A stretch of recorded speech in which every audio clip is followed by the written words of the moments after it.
ভাই এই নেন আপনার চা।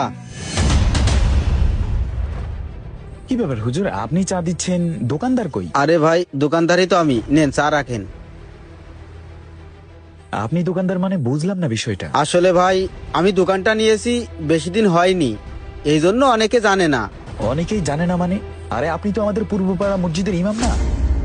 জি ভাই ছিলাম। আপনাদের ওই মসজিদে তো সভাপতি, সেক্রেটারি সবাই প্রভাবশালী। জি ভাই সবাই প্রভাবশালী, সেটাও ঠিক আছে, কিন্তু আমাদের মতো ইমামের দিক থেকে এই প্রভাবশালীতা আর থাকে না। মানে? তাহলে শুনেন ভাই।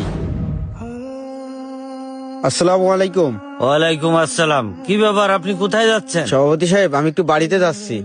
আরে আপনি কি শুরু করেছেন এটা? নামাজ শেষ করতে পারেন না, বাড়ির দিকে রওনা হন। সভাপতি সাহেব আমি আসরের আগেই চলে আসব, এসে আসরের নামাজ পড়াবো। আমার ছোট মেয়েটা অসুস্থ তো, এই জন্য একটু বাড়িতে যাচ্ছি। আচ্ছা যাচ্ছেন ঠিক আছে, কিন্তু আসরের আগে আপনি আসতে পারবেন তো? জি আসরের নামাজ পড়াবো এসে ইনশাআল্লাহ। আচ্ছা ঠিক আছে, যান তাহলে। আচ্ছা সভাপতি সাহেব, আবার কি? আসলে আপনাদের মসজিদ থেকে আমি যেই বেতনটা পাই ওই বেতনে আমার পোষায় না। যদি দয়া করে আমার বেতনটা একটু বাড়াই দিতেন তাহলে আমার জন্য উপকার হতো।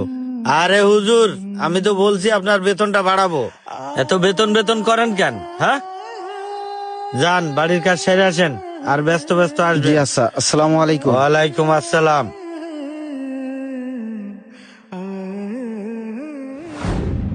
ভাই উজুখানার হোল্ডারটা তো চেঞ্জ করে দিলাম, আর বারান্দার রেগুলেটর চেঞ্জ করলি ফ্যান চলবে না।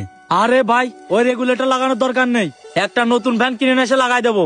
আরে ভাই কি করছেন, একটা নতুন ফ্যানের দাম 3,500 থেকে 4,000 টাকা, আর একটা রেগুলেটরের দাম হচ্ছে 100 থেকে 150 টাকা। তাই বলি কি